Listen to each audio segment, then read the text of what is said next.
അസ്സലാമു അലൈക്കും വറഹ്മത്തുള്ളാ. പ്രിയപ്പെട്ട ബാലവേദി സുഹൃത്തുക്കളെ, നമ്മുടെ ഈ ലോകത്തുള്ള എല്ലാ ജീവജാലങ്ങളുടെയും റൂഹ് പിടിക്കുന്ന മലക്കാണ് അസ്രാഫീൽ മലക്ക്. അസ്രാഫീൽ മലക്ക് റൂഹ് പിടിക്കുന്ന ഒരു കഥയാണ് ഞാൻ നിങ്ങളോടൊന്ന് പറയാൻ ഉദ്ദേശിക്കുന്നത്. ഒരു ദിവസം സുലൈമാൻ നബി അലൈഹി വസ്സലാം അദ്ദേഹത്തിൻ്റെ കൊട്ടാരത്തിൻ്റെ മുറ്റത്തോട്ട് ഇറങ്ങുകയാണ്. സുലൈമാൻ നബി അലൈഹി വസ്സലാം കാഴ്ചകൾ കാണുമ്പോൾ ഒരു കാഴ്ച കാണുകയാണ്. അദ്ദേഹത്തിൻ്റെ കൊട്ടാരം ലക്ഷ്യമിട്ടുകൊണ്ട് ഒരു കച്ചവടക്കാരൻ കുതിഞ്ഞ് പാഞ്ഞുകൊണ്ട് വരികയാണ്. അപ്പോൾ സുലൈമാൻ നബി അലൈഹി വസ്സലാം അന്താളിച്ചു പോകുന്നത് വേറൊരു കാഴ്ചയാണ്. ആ കച്ചവടക്കാരൻ്റെ മറുവശത്ത് ഒരു അസ്രാഫീൽ മലക്ക് അദ്ദേഹത്തെ തുറിച്ചു നോക്കുന്നുണ്ടായിരുന്നു.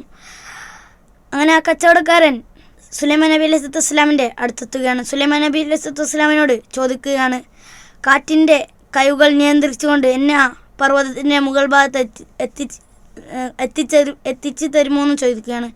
അപ്പോൾ സുലൈമാൻ നബി അലൈഹി വസ്സലാം മറ്റുള്ളവരെ സഹായിക്കാൻ നല്ല ഇഷ്ടമുള്ള വ്യക്തിയായതുകൊണ്ട് അദ്ദേഹത്തോട് ആയിക്കോട്ടെ എന്ന് പറയുകയാണ്. അങ്ങനെ സുലൈമാൻ നബി അലൈഹി വസ്സലാമും ആ കച്ചവടക്കാരനും ആ പർവ്വതത്തിൻ്റെ മുകൾ ഭാഗത്ത് നിമിഷങ്ങൾ കൊണ്ട് എത്തുകയാണ്. അങ്ങനെ അവിടെയും അസ്രാഫീൽ മലക്ക് നിൽക്കുന്നുണ്ടായിരുന്നു. സുലൈമാൻ നബി അലൈഹി വസ്സലാമിൻ്റെ ആ സംശയമായ ചോദ്യം അസ്രാഫീൽ മലക്കിനോട് ചോദിക്കുകയാണ്, താങ്കൾ എന്തിനാണ് ആ കച്ചവടക്കാരനെ തുറിച്ചു നോക്കുന്നത്? അപ്പോൾ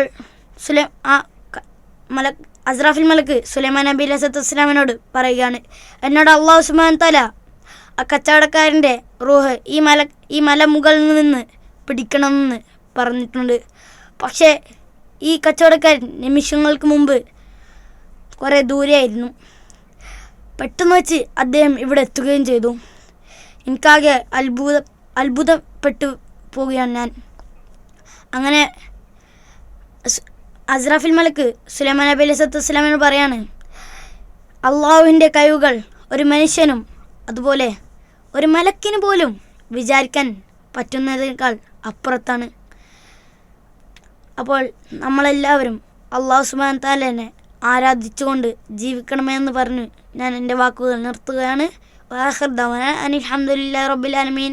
അസ്സലാമു അലൈക്കും വറഹ്മത്തുള്ളാഹി.